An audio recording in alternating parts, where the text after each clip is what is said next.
My research involves looking at the Church, and specifically the Church of England, from an organisational point of view.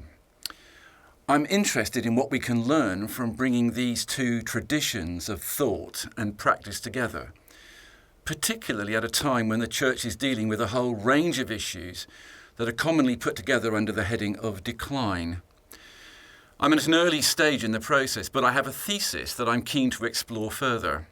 When people think about the Church in organisational terms, I suspect that they are thinking about techniques, about the processes and procedures that we see in organisations in the public and private sectors. Things like HR processes, marketing, leadership programmes and so forth. In short, the kind of things that businesses do. And many people are understandably sceptical about the applicability of what may be seen as commercially driven practices to the Church, which is seen in sacred terms as the body of Christ and so forth. But perhaps there is a different way of looking at this, which reveals a much greater convergence than seems likely at first. I think if we look deeper, we may find that both ecclesiology and organisational studies offer a remarkably similar account of the task facing the Church.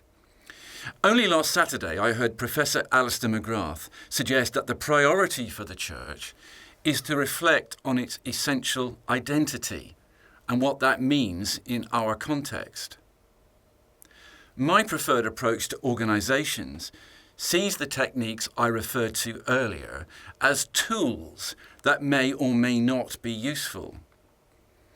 I'm more interested in organisations as dynamic systems brought to life by networks of relationships and interactions, within and without. And in order to survive, organisations need to develop an adaptive capacity. This requires them to respond to their environment whilst retaining their essential identity, which must be nurtured and disentangled from the accretions of outdated custom and practice. In other words, both ecclesiology and organisational studies lead us to the same imperative. The Church must think first about what it is and what it must become. I see little evidence that this is happening. But there is another issue. Ideally, the organisation is constantly adapting to changes in its environment in a way that is essentially incremental. This makes it possible to describe the envisaged future with a degree of confidence. But I'm not sure the Church is in such a place.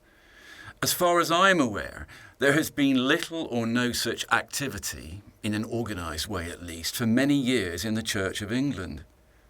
Plus, so great is the change in the environment over the last 50 years or so, it seems likely that the Church is at a point where the models of church associated with the past need to give way to something new, perhaps radically new.